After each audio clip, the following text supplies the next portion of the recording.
Story recapped here. Today, I'm going to explain a supernatural horror film called It Follows. Spoilers ahead. Watch out and take care. In a peaceful neighborhood, Annie storms out of her home as if running for her life. The sound of the door opening causes her to stop in the middle of the road. She slowly backs away while her eyes trail at something. Annie lies to her neighbor and her father, saying that she's okay. Finally, she circles back to her home with her father following inside. But she frantically exits again, now with her car keys in hand, and drives away. Even as she's driving, she keeps looking over her shoulder, panic in her eyes and ignoring her ringing phone. That evening, Annie parks her car by the beach. Shaken and crying, she finally answers her phone. With her eyes focused on the space around her car, she apologizes to her father and tells him that she loves him. Annie is tired of running and waits for what lies ahead. Annie is found at the beach in the morning, dead with her leg morbidly bent and broken. In another part of the suburbs, Jay relaxes in the pool. Her sister, Kelly, invites her to watch a movie with her friends, but Jay refuses. She has a date later that day. After Kelly leaves, Jay smiles and calls out the boys next door who are watching her swim.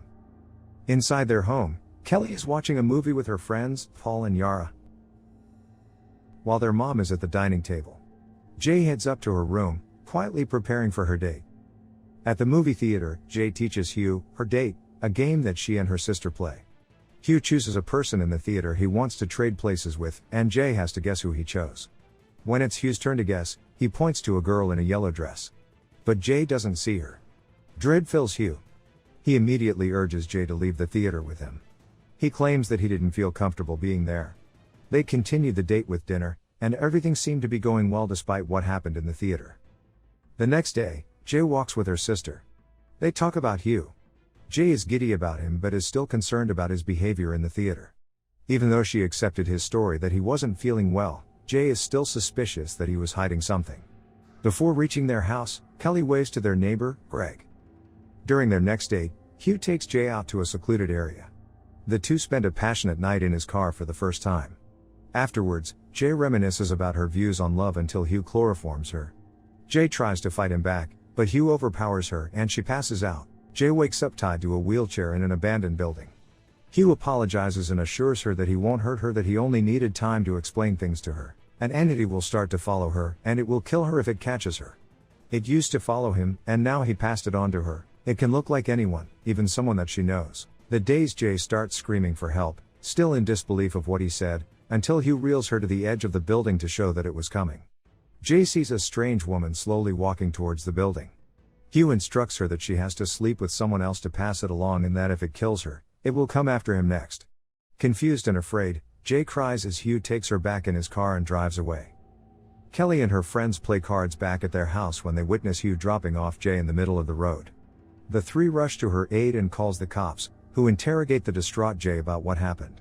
The police try to track down Hugh, but they couldn't find him since he had used a fake name. Days later, Jay is still struggling to make sense of what happened. While in the bathroom, a ball bounces off the window, startling her. She looks out the window, not seeing the boy from next door peeking at her from the window. At school, Jay attends a class. She sees an old woman outside the window, seemingly heading towards her. The old woman looks out of place, but no one else seemed to mind her. Hugh's warnings about the entity come back to her, and she hurriedly leaves the class. The entity gets close to her, and she confirms that the students around don't see it. Scared, she gets into her car and leaves. Jay heads to the ice cream shop where Kelly and Paul work. She tells them the story Hugh told her.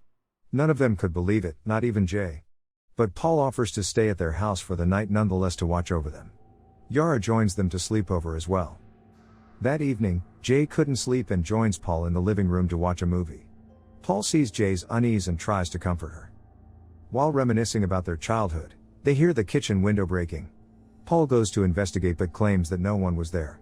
He heads upstairs to wake up Kelly, leaving Jay alone.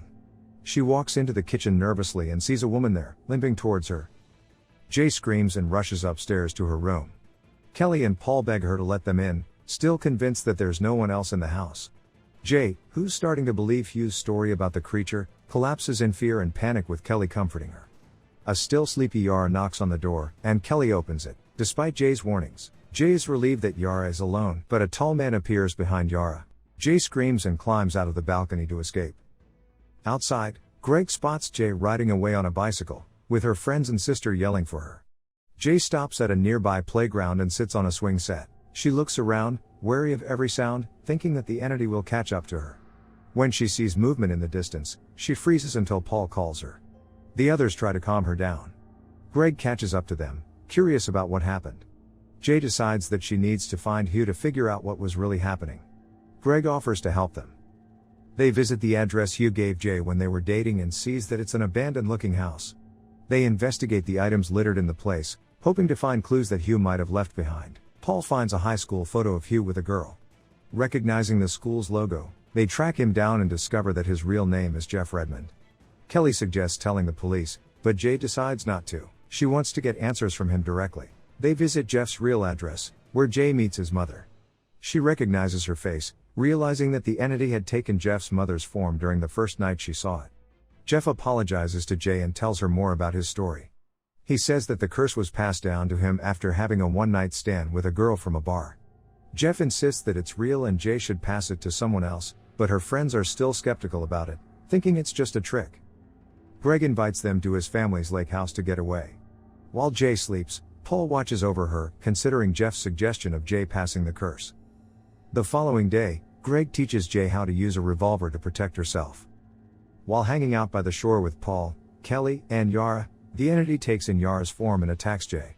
Paul grabs a lounge chair and hits it despite not being able to see the entity. It releases Jay but shoves Paul back. They run into the shed, where Jay grabs the revolver and starts shooting the entity. It collapses but gets back up immediately, seemingly unharmed. Jay shuts the door, realizing that she can't harm it with a gun, and recoils back. The entity bangs on the door until it creates a hole. Jay stares at the spot, expecting the entity to crawl inside, but instead of it, Greg looks inside, asking what's going on. He still refuses to believe the entity is real, having not witnessed Jay getting attacked. When he leaves, Jay crawls slowly towards the door, wondering if it was safe. But the entity looks into the hole, now looking like the boy who lives next door to their house. Jay rushes to open another exit and takes Greg's car, the entity still following behind.